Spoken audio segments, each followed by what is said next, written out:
Alright, hey guys, welcome back to another video.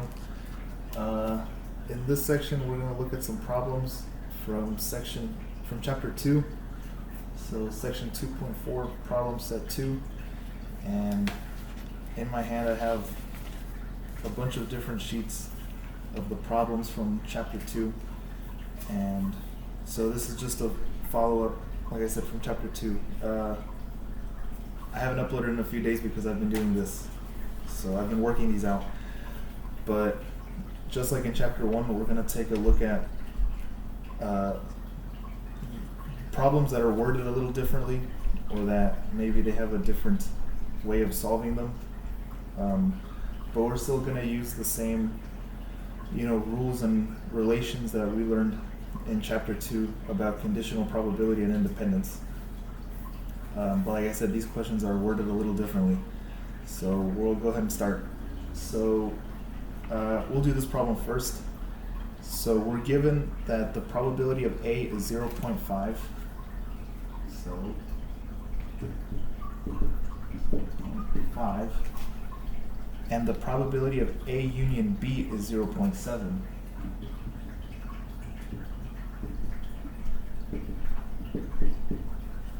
All right. Actuary 1 assumes A and B are independent and calculates probability of B.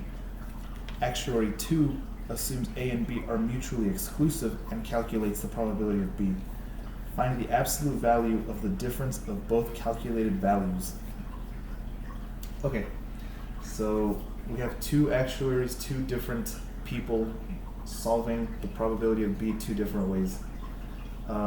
Okay, so actuary 1, the first guy, assumes that A and B are independent.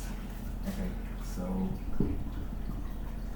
actuary 1 states A and B are independent.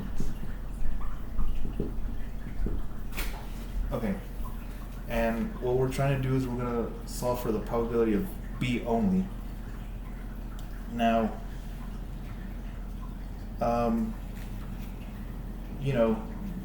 since A and B are independent, we can kind of say a few things about A and B themselves. So if you remember about rules of independence, if A and B are independent, then so are their complements and any combination of the events and their complements. So, that's A complement, B, and B complement are all independent of each other, right? And this is just from rules of independence, because we're saying A and B are independent. Okay, now, and again, I'll just write up here, what is the probability of B? So that's what we're trying to solve for. And we're going to use these events and their complements in order to try and find this. So you'll notice we're also given here the probability of A union B is equal to 0.7. Now, another way of writing the probability of A union B, or I guess a way that we can use this to help us, if we remember back, I think this is chapter 1, that the probability of A union B, well, that is equal to 1 minus the probability of A complement intersect B complement. Okay? Right, because this entire probability is the complement of this entire probability. Okay, so let's just see what happens if we try and use this to help us. So maybe instead of trying to solve, or instead of this being on this side of the equal sign, we rearrange this so that we're trying to solve for the probability of A complement intersect B complement. So this would be like saying that the probability of A complement intersect B complement is equal to 1 minus the probability of A union B. Okay? And, we know that the probability of A union B is 0.7, so that means this is 1 minus 0.7, which is 0.3. So the probability of A complement intersect B complement is equal to 0.3. Okay, so now that we have this,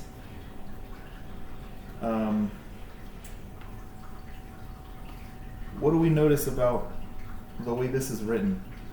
Or I guess one thing we can notice about the way this is written is because we're assuming independence, that means that whenever we have two events that intersect, this is the same thing as saying, so if we have two things that intersect, in this case it's A complement and B complement,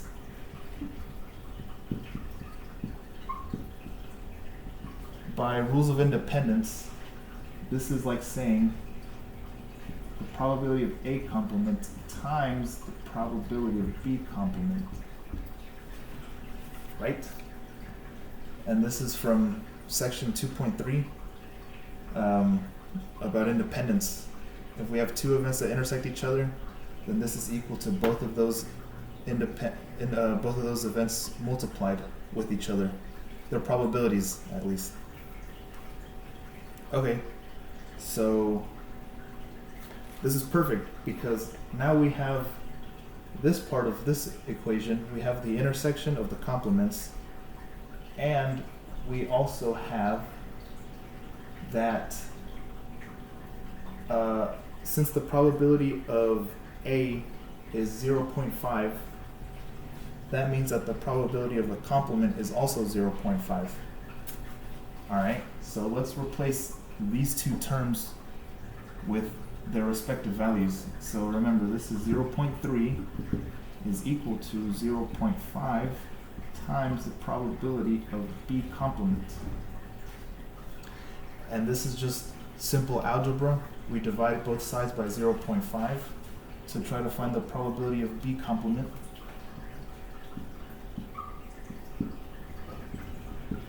So that the probability of B complement is 0.6. But we were asked to find the probability of B. Well, since the complement is 0.6, then the probability of B is 0.4.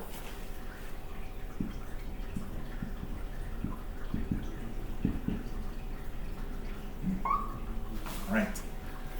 So this is what Actuary 1 got, right?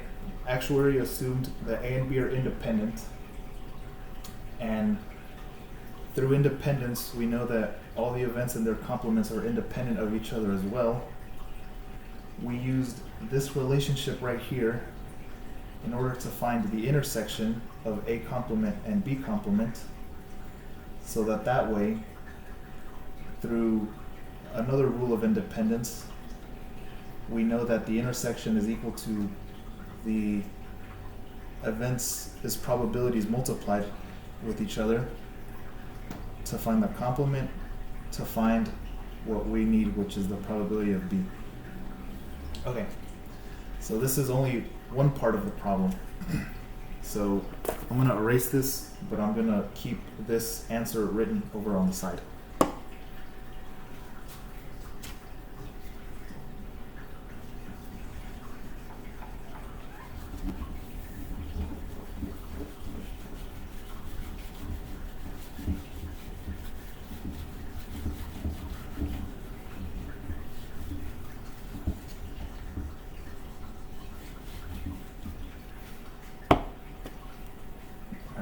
Actuary 1, probability of B is equal to 0.4. Now, Actuary 2, they are saying that A and B are mutually exclusive.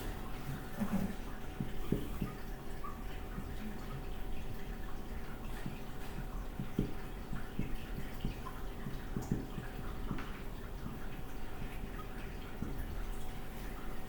All right. And so what did we say mutually exclusive meant? It means that they have nothing in common. Their intersection is empty, right? So A intersect B is equal to the empty set, right? So that means, you know, if you have A and B, there's nothing here in common between both of these things. So, I mean, I guess it would also look like this, A and B, where they don't intersect, right?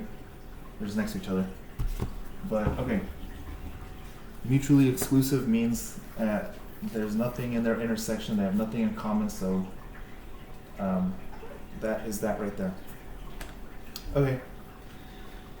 And because they are mutually exclusive, if we were to add both probabilities together, then it would equal to the total union, right?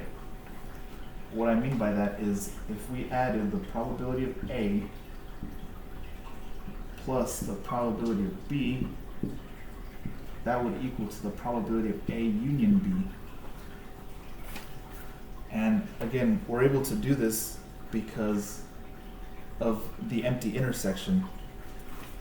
Again, if you have A and you have B, right, where they don't intersect, and you want to find the total probability or the union of the probabilities of A and B, well, you don't have to worry about that middle section. You don't have to worry about double counting because there is no intersection, empty intersection.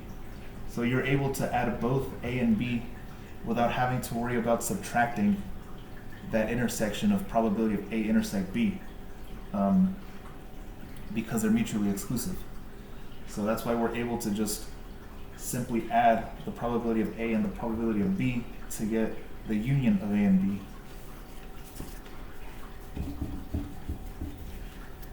Okay? And because we're already given the union and we're already given probability of A, we can replace these terms,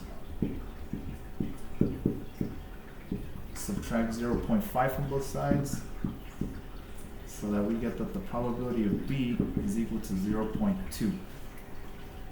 Okay.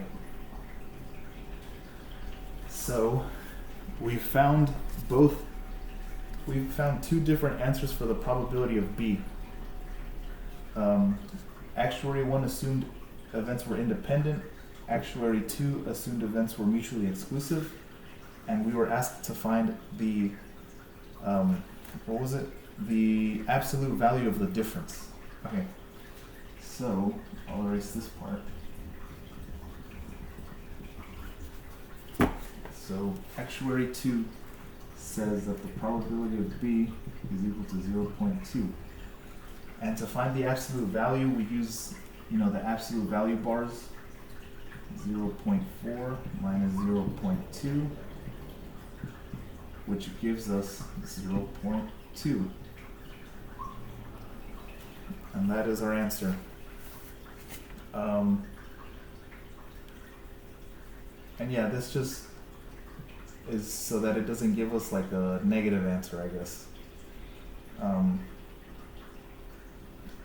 But yeah, this is the absolute value of the difference of both of these probabilities.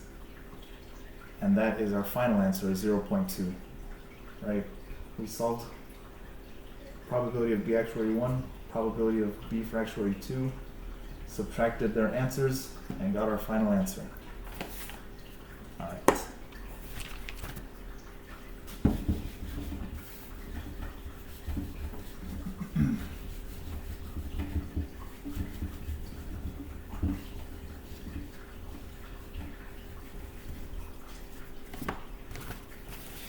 All right, let's see.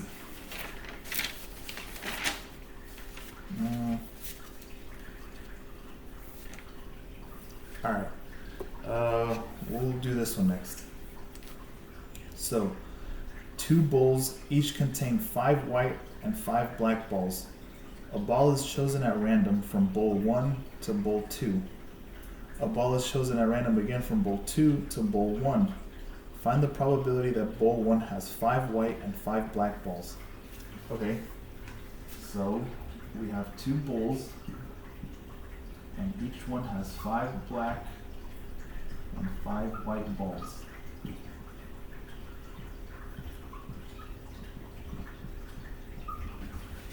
So bowl 1 and bowl 2. Okay, so we're saying that we randomly choose a ball from this bowl 1 to put into bowl 2. And then we randomly do the same thing, choose a ball from here, from bowl 2, to go into bowl 1. And it wants us to find the probability that bowl 1 is back to normal, that it has 5 black and 5 white balls. Okay, so this is going to look like one of those tree diagrams where either this happens or that happens, and then from here this happens or that happens, like that. But we haven't been given a problem where, we've only been given the problem where we take one ball and put it in one bowl, but we've never done like a second step and taken from the second bowl and put it back into the first one.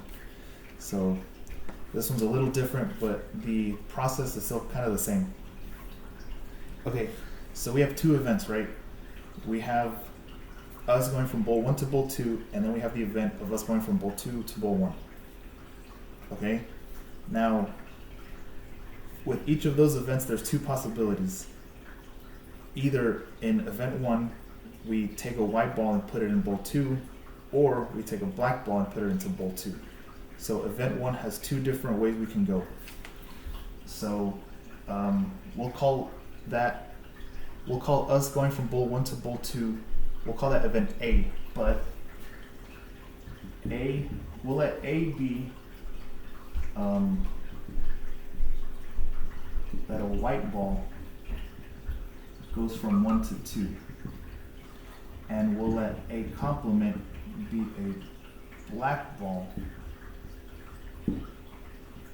that goes from 1 to 2. All right. So, okay, and then in the second event where we go from bowl 2 back to bowl 1, we'll call that B, and similar to this, we'll say that B is that a white ball goes from bowl 2 to bowl 1, and we'll let B complement be that a black ball goes from bowl 2 to bowl 1. Alright? So we have our 4 events. These are the 4 possibilities, or I guess like the 4 total scenarios that can happen. Okay, so again, this, like I said, this will be like one of those tree diagrams. So I'll kind of draw it right here, I guess. So we're at the start right here. Okay, so one of 2 things can happen. Either we take a white ball and put it into bowl 2, and that would give us a probability of 1/2, because there are 5 white balls out of 10 total balls. So the probability of A happening is 1/2. So P of A is equal to 1/2. Now, the other thing that can happen is we take a black ball and put it into bowl 2. And that also has a probability of 1/2, because there's also 5 black balls. So then the P of A complement is equal to 1/2. All right, let's go in this direction first. So let's say that we put a white ball and took it from bowl 1, put it into bowl 2. All right, so now we're here. Now,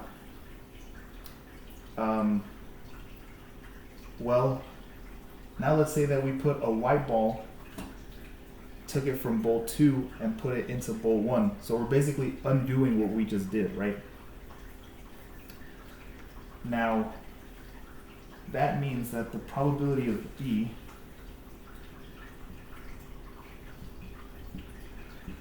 well, since we added a ball to bowl 2, this gives us a total of 11 balls. And since we put a white ball in there, then there are now 6 white balls. And there are 11 total balls.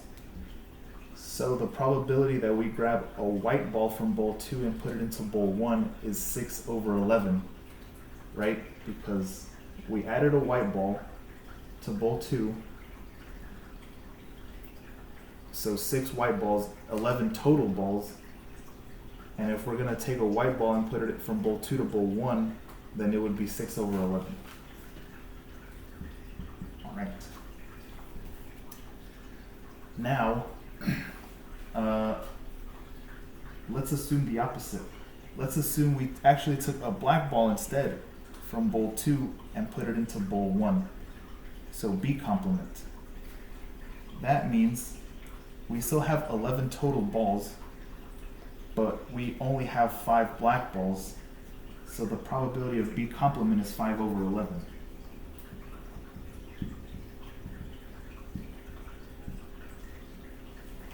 All right. Okay.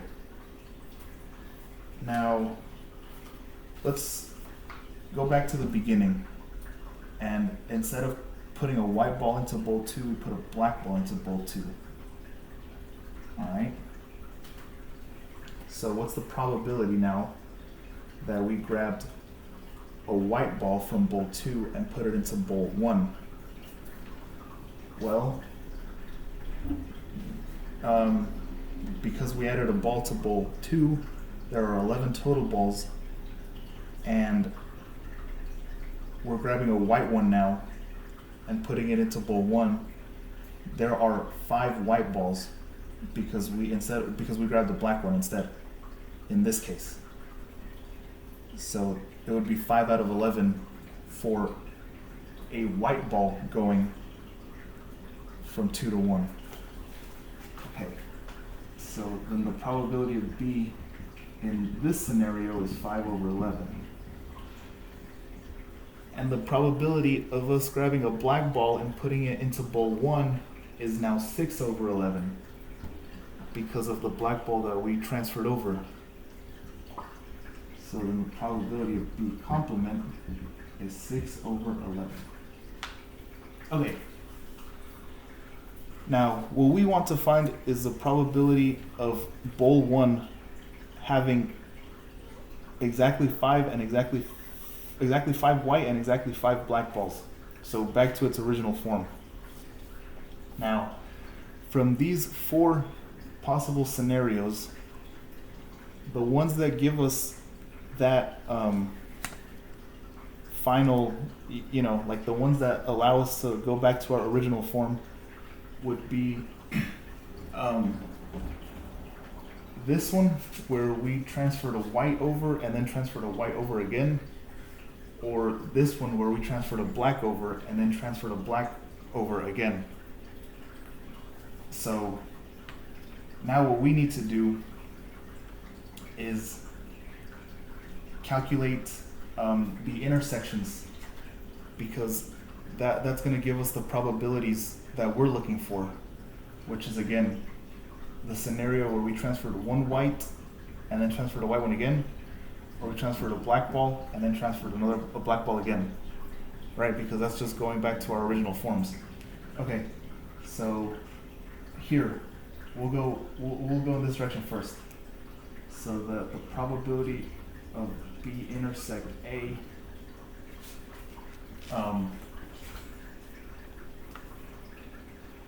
is and okay, you know what, actually here I should not have written the probability of B. I should have written the probability of B given A, and I should have done that for all of these. So these aren't just like, flat probabilities. These are the conditional probabilities, right? Because we weren't able to do this without having done this first. So that was my fault. So this is B given A. This one's B complement given A. This one's B given A complement, and this is B complement given A complement. Okay, just to make it, just so we know where we're getting our numbers from. Okay, so the intersection, remember to find the intersection in terms of conditional probability, the intersection of B and A is equal to the probability of B given A times the probability of A. So that would be 6 over 11 times 1/2, which is, what did I write? 3 over 11. Okay. And again, this is highlighting the scenario where we take one white ball and then put a white ball back. Now what about where we take a black ball and put a black ball back? Well, it's pretty much the same. The probability of B complement intersect A complement is equal to the probability of B complement given A complement times the probability of A complement. So B complement given A complement is 6 over 11 times the probability of A complement is 1/2, which is also equal to 3 over 11. Okay, so these again are the two possible scenarios where we go back to our original form, but now we add these together to find the total probability that we're looking for. So 3 over 11 plus 3 over 11 is actually 6 over 11. And this is the probability of bowl 1 having 5 white and 5 black balls. Again, because we needed the scenario where it was white from 1 to 2 and then white from 2 to 1, or black from 1 to 2 and then black from 2 to 1. Those would take us back to the original positions of the bowls and the balls. And so we added those two scenarios as probabilities together to give us the total probability of bowl 1 having 5 white and 5 black balls, which is 6 over 11. Okay.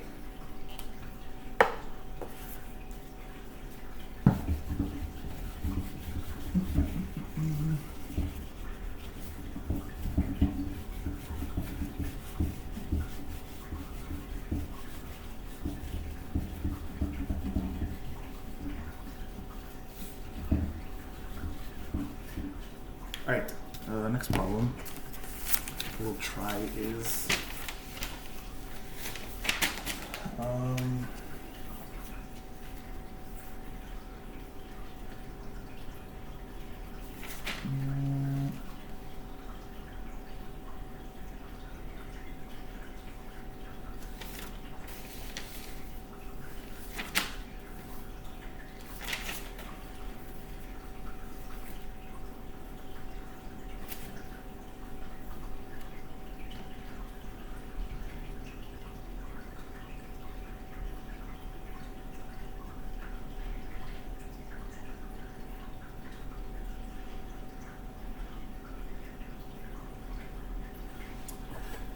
okay, we'll try this one, but let me look at something real quick.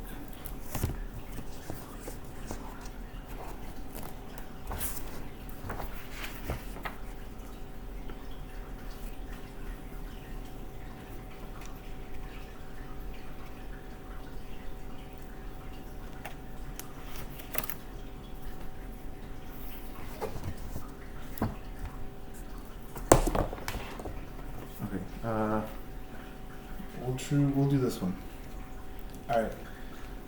A system has two components placed in series so that the system fails if either of the two components fails.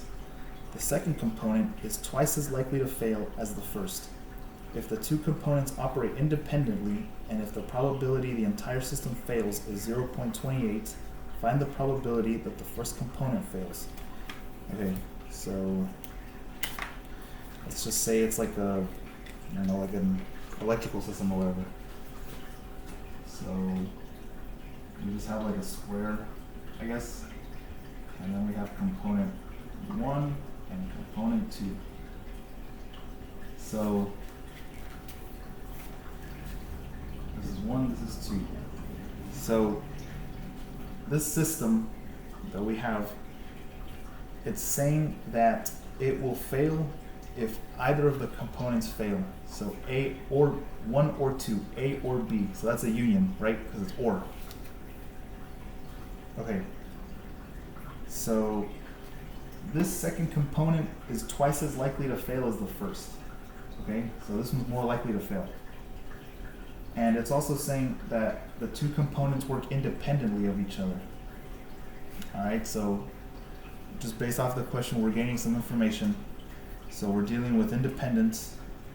We're dealing with a union of two events. And it's also telling us that the probability that the entire system fails is 0.28. And it wants us to find the probability of this first component failing. Okay, so we have two scenarios. We have, or two events. We have event A, which we will denote as component 1 failing.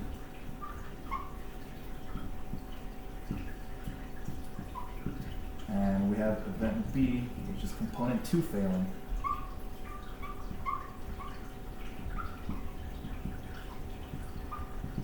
Okay. And we also know that, well, here, I'll rename these A and B. We also know that that this second one is twice as likely to fail as this first one. So the probability of A is equal to 2 times the probability of B. All right. Okay.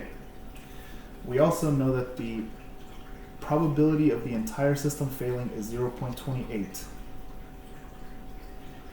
Now, what's another word for, like, if we're looking at an entire thing, right? We're looking at two events. We're looking at two entire events. We're looking at the union of two events. Right. And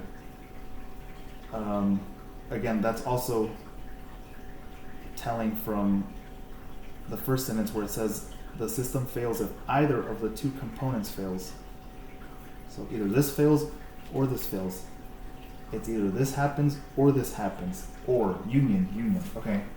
So that the probability of A union B is equal to 0.28. But what we want is the probability of just A. That's what we want. Now, we're given a union already, right?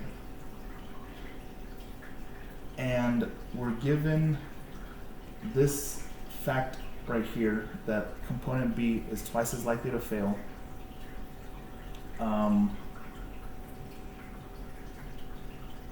Maybe we can rewrite this information we're given into a different kind of form. Maybe we could do like, well, what's another way of writing the union of two events?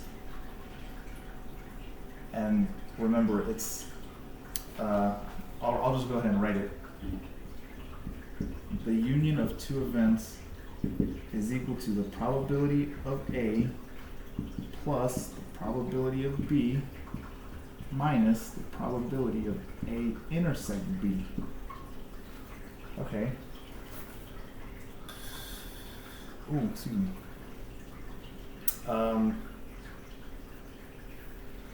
Okay, so we're up to here, right? Now, I didn't write this up on the board, but another thing they tell us is that the components work independently of each other. So we're also dealing with independence.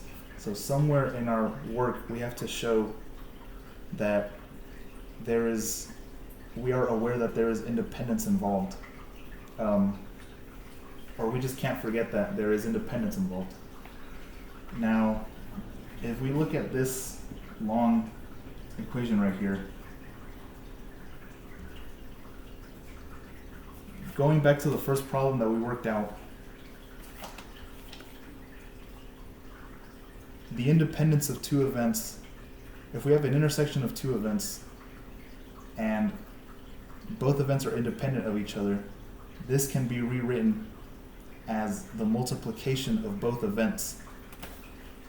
So, the probability of A plus the probability of B minus, and I have it written here as the probability of A times the probability of B. Right, and we're able to change this to this because of the independence of the events. Okay, now what can we do? Well, we have two variables. We have A and B, two different events. Oh, and we also can't forget that the union is equal to 0.28. That's also important. They gave us that number for a reason. Okay. So we have like an actual value we can work with here. But you know, like most algebra problems or where these variables can be replaced by a specific number in order to give us the final answer. But in this case, we have two variables. All right. Maybe we can use this this bit of information here that they also gave us. So they told us that the probability of they told us that the probability of B is twice as likely to happen as the probability of A. So maybe we can try replacing this B with this A. Alright, and what do I mean by that? How about we write it like the probability of A plus 2 times the probability of A minus the probability of A times 2 times the probability of A. So all I did really was replace the B with the A, and I used the fact that it's twice as likely as A to happen. Because right now, the way this is written is that the probability of B is equal to 1/2 times the probability of A. So all I did was multiply this by 2. Hold on. 2 times the probability of A.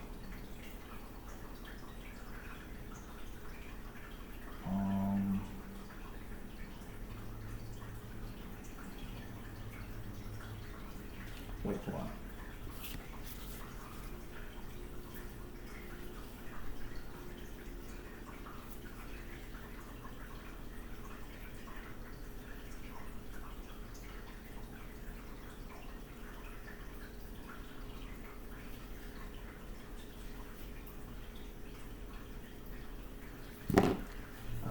Let me get my calculator real quick.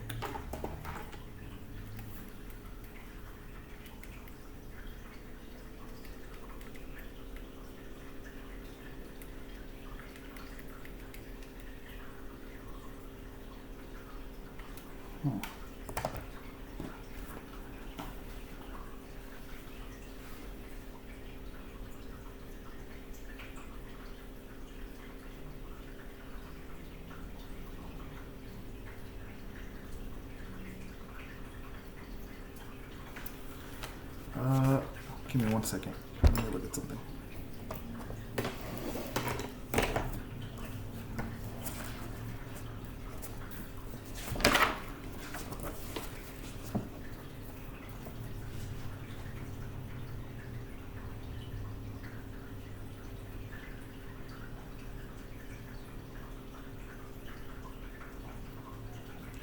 Equal to C1 plus 2 times C1 Unless I wrote it down wrong.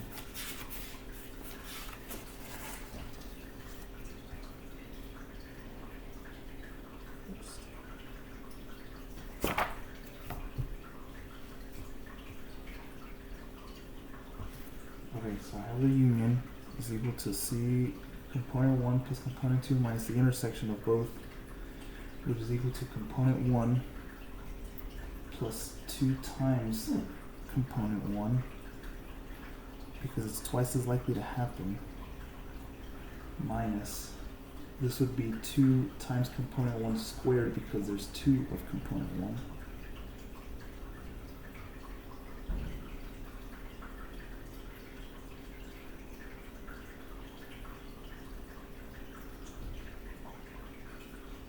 Okay, sorry, okay, yes, I understand now. Okay, yes.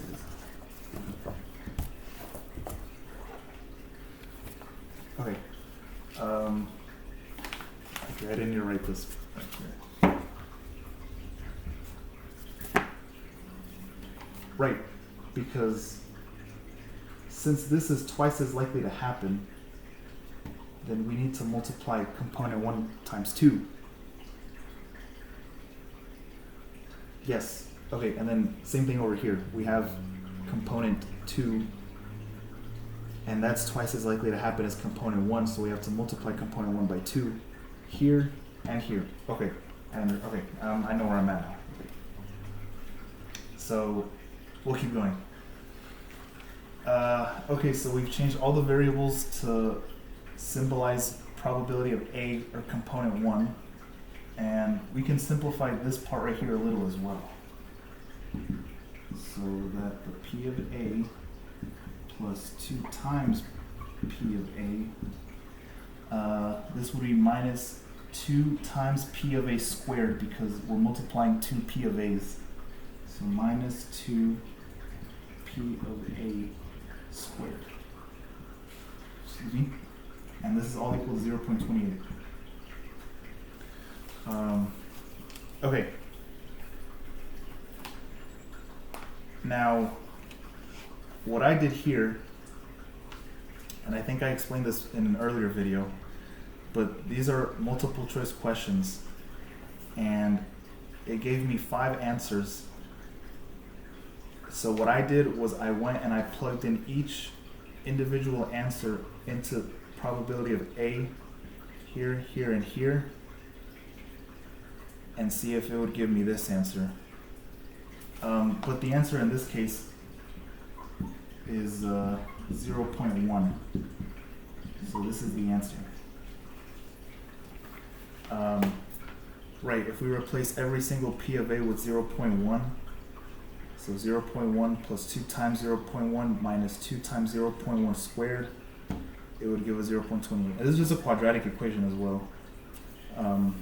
So I guess if you wanted to use the quadratic formula, you could, but I just thought it was easier to just go ahead and plug each individual answer to this probability of A's.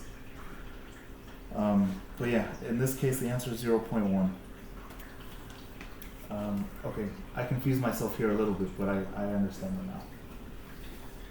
Okay.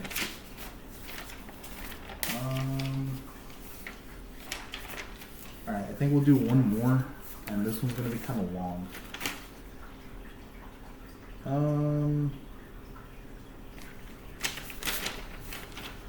Let me see, actually. So is that one? Well, we'll do 2 more. Okay, this one's going to be a little long.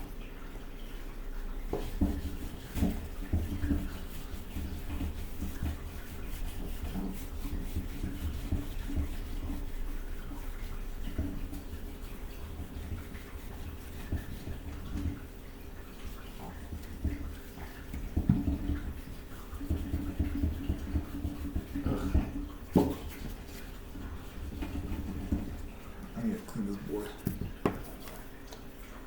Okay. A health study tracked a group of people over 5 years. 20% were heavy smokers, 30% were light smokers, and 50% were non-smokers. Light smokers were 2 times as likely to die as non-smokers, but half as likely as heavy smokers. A randomly selected participant from the study died over the 5-year period. What's the probability that they were a heavy smoker? Okay. Okay, so we have 3 groups of people, right? The non, the light, and the heavy smokers. So, non-smokers, how many were non-smokers? 50%, so we'll just do 0.5. Light smokers were 0.3, so then heavy smokers were 0.2. Okay. Now, it also said that light smokers were twice as likely to die as non-smokers, but half as likely to die as heavy smokers. Okay, so this is a conditional probability problem again, because, you know, because of those ratios, right, that they gave us, light smokers were twice as likely to die. So if somebody died given that they were a light smoker, that is equal to, I'll just write it down. So the probability that somebody died given that they were a light smoker is equal to 2 times the probability that somebody died given that they were a non-smoker, which is also equal to 1/2 times the probability somebody died given they were a heavy smoker. Okay, so, right, if somebody died given they were a light smoker, you know, then they were twice as likely to die if they, compared to non-smokers, but they were only half as likely to die if they were heavy smokers. Okay.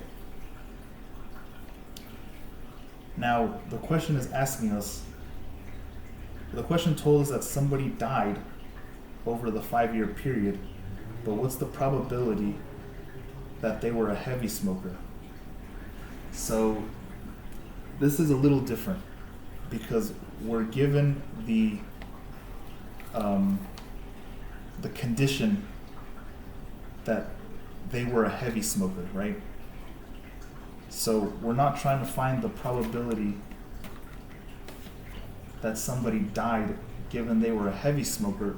We're actually trying to find the probability that somebody was a heavy smoker given the fact that they died, because we know they died, we just don't know what kind of smoker they were.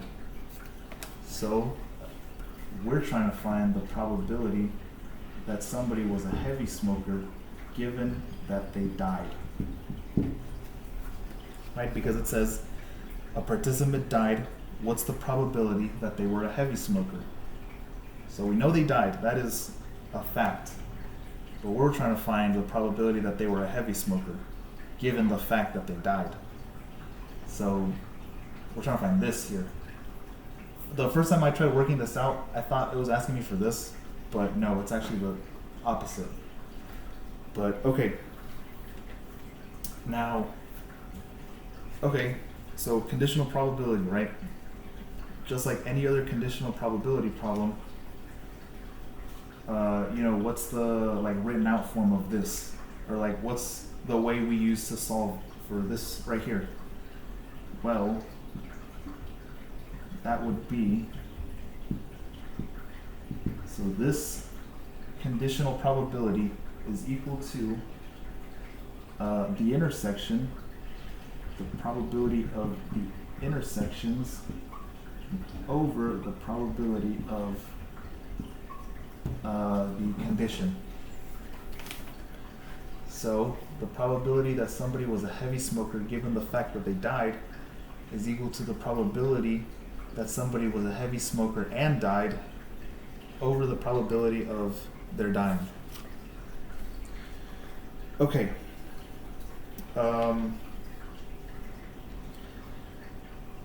This we're gonna do, it's like the chart, the big chart thing that we did for like the twins and the newborns, that problem. I think it was from the video before. But So that's what we'll do. Also, we're given this this information right here, right? We're given this equivalence, and we aren't given values for these either. So it's going to be a little hard to sort of like know what each thing is going to be as like a number value. So how about we just use variables instead, right? So, okay. And we'll maybe have it written out a little differently. So non-smokers, right, they have, I guess you could say, the least likely chance of dying from smoke-related illnesses. So we'll just let so we'll let that the probability that somebody died given they were a non-smoker is equal to K. The probability that somebody died given that they were a light smoker is equal to 2K. And the probability that somebody died given they were a heavy smoker is equal to 4K. And this 2K and this 4K, that just comes from this ratio, right? What they're using the light smoker as a basis. That's why they have that it's twice as likely to happen for non-smokers. Sorry, let me go back. The probability that somebody dies given that they were a light smoker is twice the probability that somebody died given that they were a non-smoker, but is only half the probability that somebody died and they were a heavy smoker. So instead, if we used the non-smoker as like the basis, then of course, a light smoker is twice as likely to die as a non-smoker, but a heavy smoker is 4 times as likely to die as a non-smoker. Okay. And again, that just comes from this, but rearranged a little bit. Okay, now we can do that chart thing that we did last time. So what we'll do is we'll do it like this. So we have our conditions, remember, vertically and horizontally, and then we have the calculations happening here in the middle. So the condition that we'll put here on the side is the death, somebody dying. And we'll put the other smoking conditions up here. So we have non-smokers, we have light smokers, and we have heavy smokers. Okay. And remember, when we do the conditions, when we set it up like this in this chart, what we're looking for is the intersections. So, what is the probability of the intersection of a non-smoker and they're dying? Well, that would be us trying to solve for this right here, right? And I say that because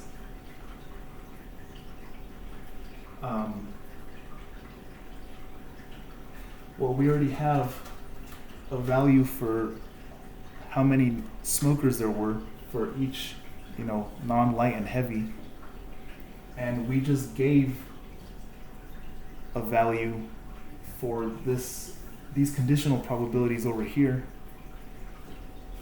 So then the probability of non-smoker intersect dying is equal to the probability of death given non-smoker times the probability of non-smoker. Okay. And again, we're doing it like this because we already have values for non-smokers, and then we have the values that we gave for the conditional probabilities. So this intersection is equal to D given NS is K times NS 0.5. So So 0.5k. Okay, I'm gonna write this one down here. So the probability of the intersection of LS and D is equal to the probability of D given LS times the probability of LS. So D given LS is 2k times LS is 0.3. So this is equal to 0.6k. All right.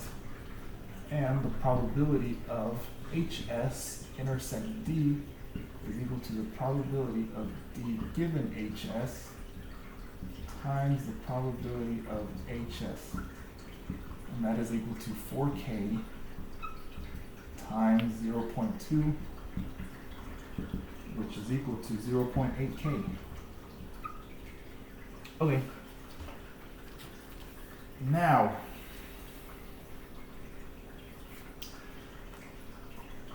we can solve for, well, okay, take a look at something. We just solved for the probability of the intersection of HS and D. That's one part of what we need to solve for the probability we're looking for. So, okay, so this is one part that we need right here. The next part we need is the total probability of D. And to do that, all we have to do is add up, all of these intersections, and that'll give us that the probability of D is equal to the probability of HS intersect D plus the probability of LS intersect D plus the probability of NS intersect D is equal to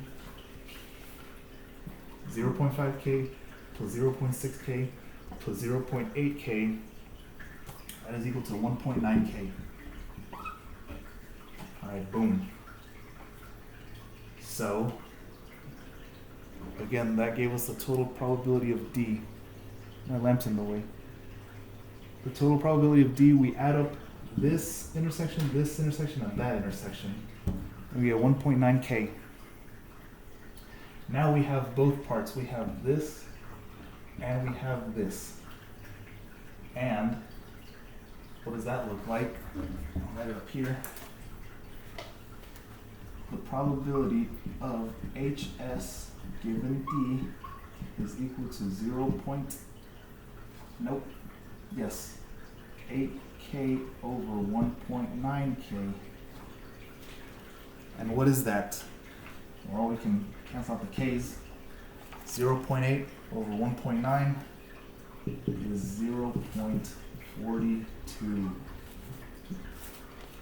And that is the probability that somebody was a heavy smoker given the fact that they died.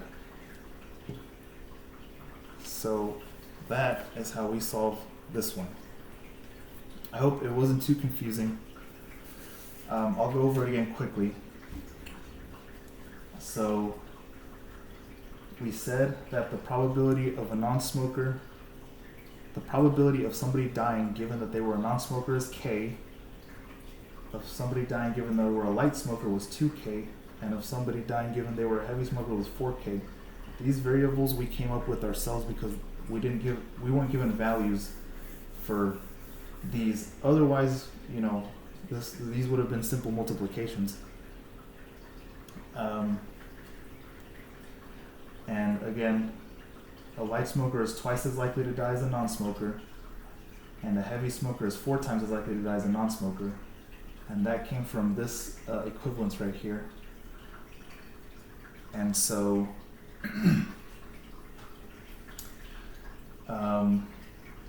okay, so again, we were looking for the probability that somebody was a heavy smoker given the fact that they died, which was given to us in the question. So what we needed to find was the intersection of heavy smokers and deaths over the probability of deaths. And we did that using this chart right here. where we would find each of these intersections in order to find the total probability of deaths, which we found to be 1.9k, and that 1.9k was replaced here. The P of D is 1.9k, and that intersection we found over here 0.8k to give us the probability of what we were looking for, which is 0.42. And again, this is just like that twins and, fraternal and identical twins question that we did in the 2.3 practice problem video. Okay, one more question and then I think we'll be good for this section.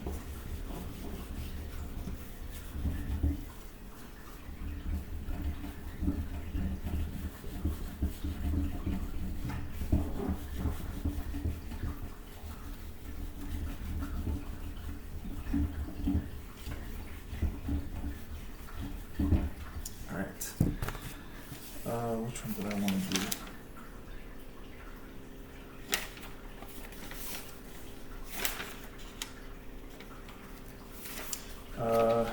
Okay, it was this one.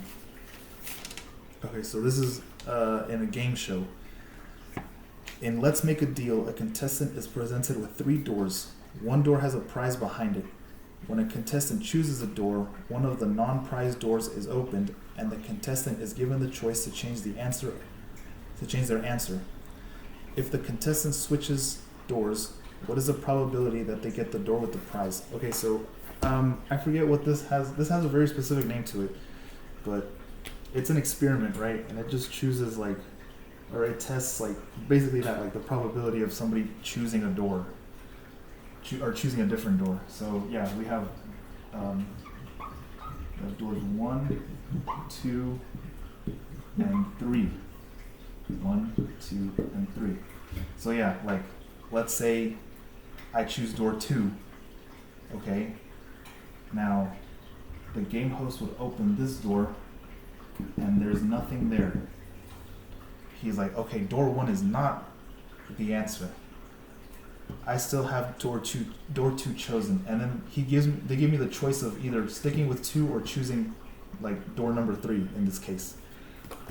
So they want us to find the probability that if I did switch, then what's the probability that this door has the prize? Okay, so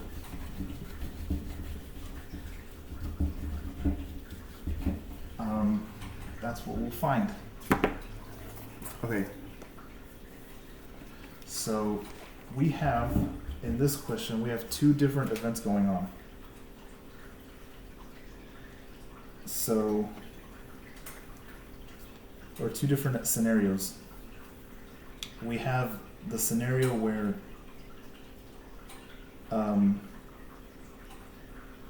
the prize door is the one that I initially chose, or the prize door is the one that I chose after they revealed, one that wasn't the prize door. Okay. So let me just write that down. So we have event A, which is the prize door is chosen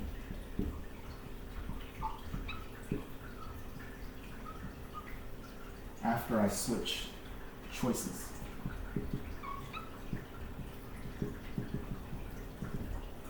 And we have the event that the prize door is the initial choice that I had. I didn't change answers. Okay. Now,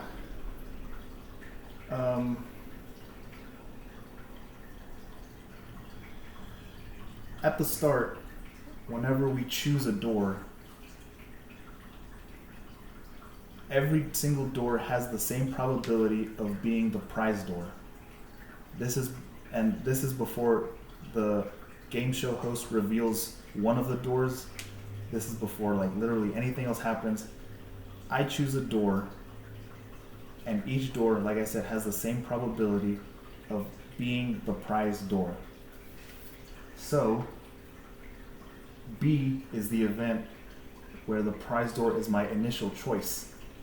And like I said, each door has the same probability of being it, then the probability of B is 1/3.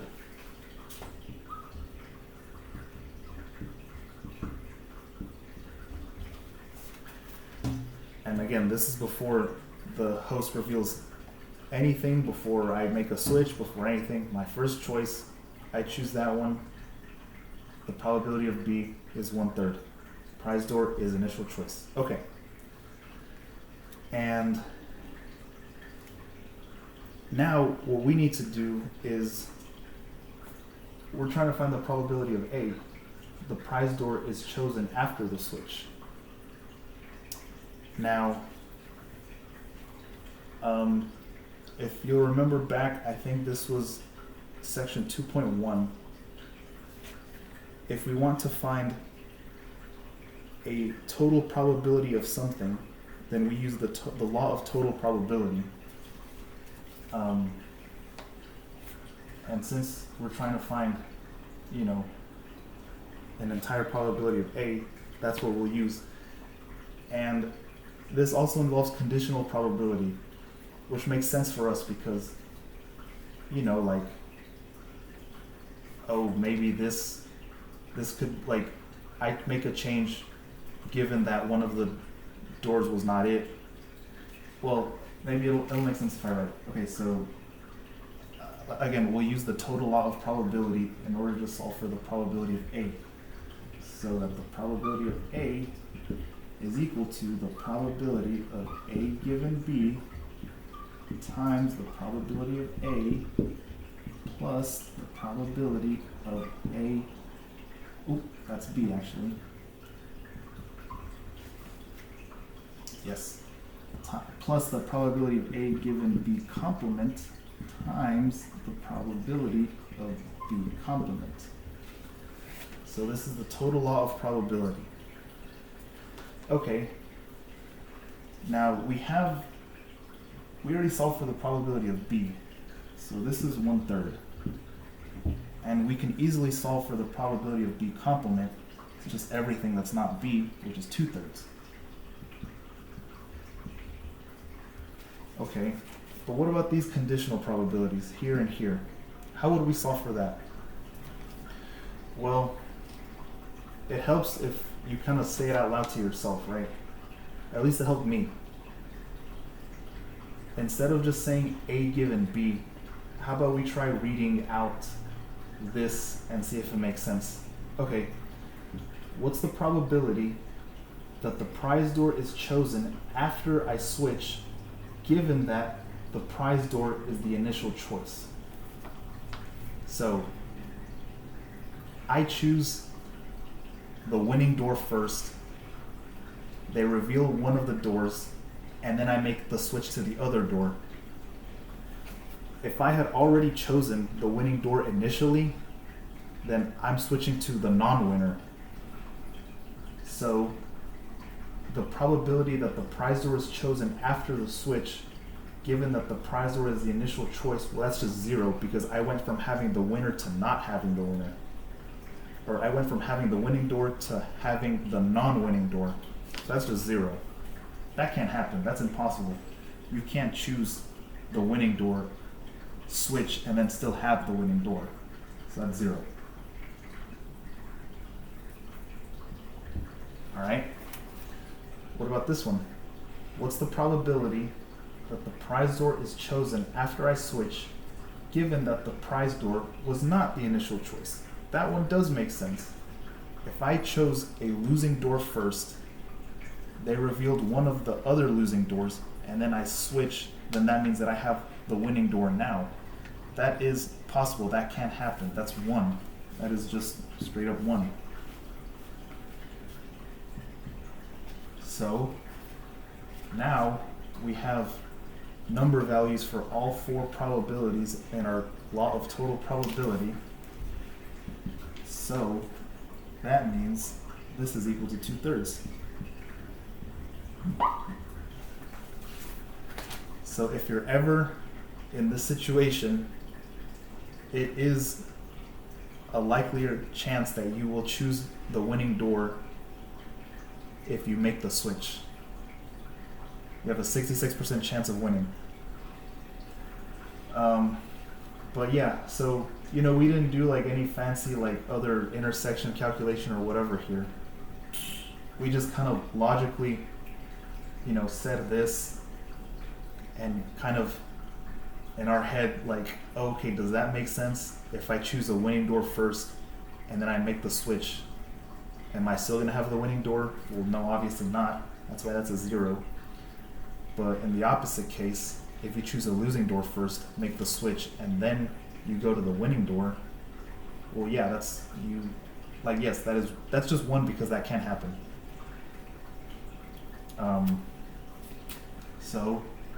And that's how, well, this just cancels out right here. So 1 times 2/3, well, that's just 2/3. And that's how you would do this one. And I think I'm going to stop it right here. But next is combinatorial principles. Okay.